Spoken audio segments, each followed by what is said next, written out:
লজ্জাস্থানে মুখ দেয়া যাবে কিনা, সহবাস শেষে বীর্য বাহিরে ফেললে গুনাহ হবে কি, স্বামীর বাম পাশে স্ত্রী ঘুমালে কি ক্ষতি হয়, উল্টোভাবে সহবাস করলে নাকি সন্তান বিকলাঙ্গ হয়। আপনারা যারা আমাদের প্রশ্নগুলো শুনছেন, আপনারা যারা আছেন শুনছেন বা মিডিয়া যারা শুনবেন, আপনারা এই সমস্ত বিষয়গুলোকে নিয়ে অনেক সময় ভাববেন বা চিন্তা করতে পারেন যে আমরা এগুলোর উত্তর কেন দিচ্ছি।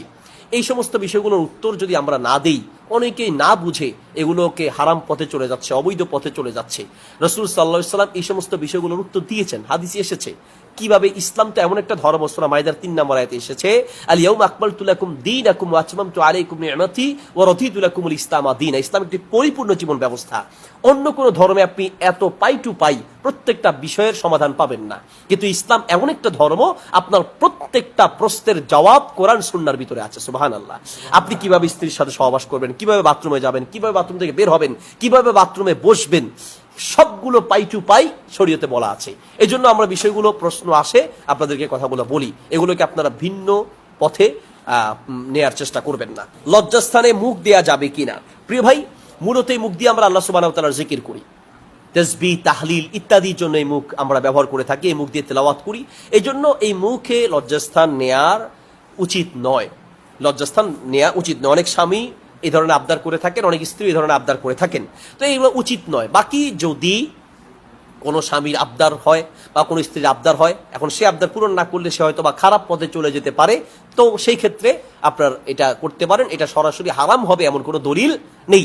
যেগুলো হারাম সেগুলো হাদিসে নিষেধ আছে, কিভাবে কি কি করা যাবে না, সহবাসের ক্ষেত্রে কি কি করা যাবে না, স্ত্রী থেকে কি কি কাজ, স্ত্রীর সাথে কোন কোন কাজ করা যাবে না, এগুলো নিষেধ আছে, এগুলো হাদিস দ্বারা প্রমাণিত আছে।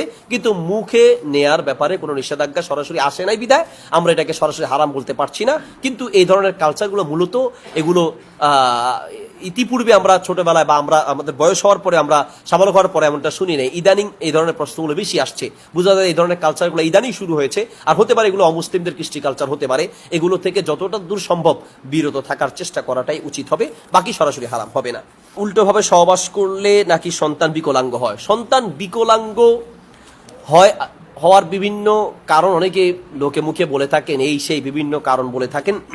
উল্টোভাবে সহবাস করলে এটারও বৈধতা আছে, তবে একই জায়গা থেকে হতে হবে, অর্থাৎ সহবাসের জন্য সামনের রাস্তায় ব্যবহার করতে হবে, কোনো মতেই পায়খানার রাস্তা ব্যবহার করা যাবে না। সেটা আপনি সামনে পিছনে যেভাবে হোক, শুধুমাত্র প্রস্রাবের রাস্তা বা সামনের রাস্তায় ব্যবহার করতে হবে। সামনের রাস্তা ব্যবহার করে সহবাস করার বৈধতা আছে, পিছনের রাস্তা দিয়ে ব্যবহার করার বৈধতা নেই।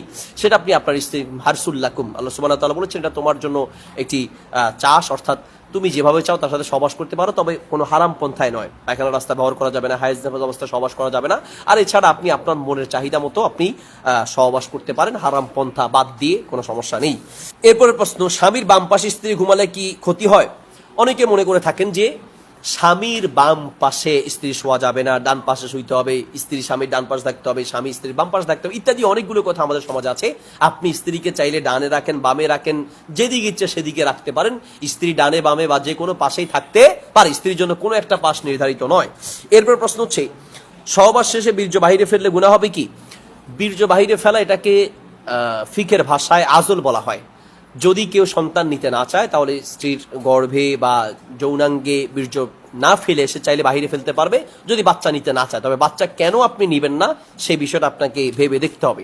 অনেক সময় বাচ্চা হলে আমি কি খাওয়াবো, বাচ্চাকে আমি কিভাবে লালন পালন করব, ওরে খাওয়াবো কি, আমার রুজি রোজগার নেই, এই নিয়তে বাচ্চা নেওয়ার পথ বন্ধ করা যাবে না। আল্লাহ সুবহানাহু ওয়া তাআলা বলেছেন, সূরা হুদের 6 নম্বর আয়াতে এসেছে, ওয়া মা মিন দাব্বাতিন ফিল আরদ ইল্লা আলাল্লাহি রিজকুহা। আল্লাহ সুবহানাহু ওয়া তাআলা বলছেন যে পৃথিবীর প্রত্যেকটা প্রাণীকে রিজিক দেওয়ার দায়িত্ব শুধুমাত্র একজনের, তিনি কে? আল্লাহ। আল্লাহর হাতেই শুধুমাত্র রিজিক দেওয়ার দায়িত্ব। সূরা তালাকের 3 নম্বর আয়াতে আল্লাহ সুবহানাহু ওয়া তাআলা বলেছেন, ওয়া ইয়ারযুকুহু মিন হাইসু লা ইয়াহতাসিব।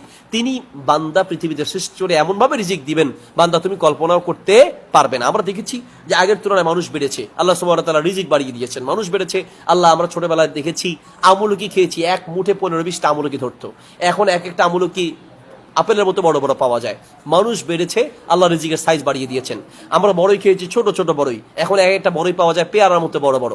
মানুষ বেড়েছে, আল্লাহ রিজিকের সাইজ বাড়িয়ে দিয়েছেন। আমরা ছোটবেলায় ডিম খেয়েছি, শুধু সাদা ডিম, দেশি ডিম। এখন দেশি ডিম আছে, ফার্মের ডিম আছে, সাদা আছে, কালো আছে, লাল আছে, কোয়েল পাখির ডিম আছে, কত ডিম আছে। মানুষ বেড়েছে, আল্লাহ রিজিকের সাইজ বাড়িয়ে দিয়েছেন, রিজিক বাড়িয়ে দিয়েছেন। কাজেই সন্তান হলে খাওয়াবো কি এই আশায় সন্তান নেয়ার পথ বন্ধ করা যাবে না। বাকি সন্তান নিতে গেলে সন্তান অসুস্থ হয়ে যেতে পারে, তার সমস্যা হতে পারে, অথবা স্ত্রীর কোনো সমস্যা হতে পারে, অসুস্থ হয়ে যেতে পারে, মারা যেতে পারে। এইরকম যদি মনে করেন তাহলে সাময়িকের জন্য সন্তান না নেয়ার বৈধতা আছে। স্থায়ীভাবে সন্তান না নেওয়ার পন্থা অবলম্বন করার বৈধতা নেই। সাময়িকভাবে সন্তান না নিতে চাইলে আপনি আজলের যে পদ্ধতি সেটা অবলম্বন করতে পারেন। আজল মানে সহবাস করবেন কিন্তু বীর্যটা বাহিরে ফেলবেন, যেটার সাথে অনেকটা মিল রয়েছে বর্তমান যুগের যে ইউজ করা হয় কন্ডম, এগুলো ইউজ করা যেতে পারে। এছাড়াও আরো কিছু পদ্ধতি আছে, বিভিন্ন গাছ, ইনজেকশন, এগুলো ওই ওষুধ খাওয়া ইনজেকশন ওইসবগুলো দেওয়ার চেয়ে কন্ডম ইউজ করাটার সমর্থন হাদিস থেকে বেশি পাওয়া যায়। সাহাবীরা আজল করতেন, তার মানে বাহিরে ফেলতেন, আর কন্ডমের মাধ্যমে বীর্যটা মূলত বাহিরেই ফেলা হয়।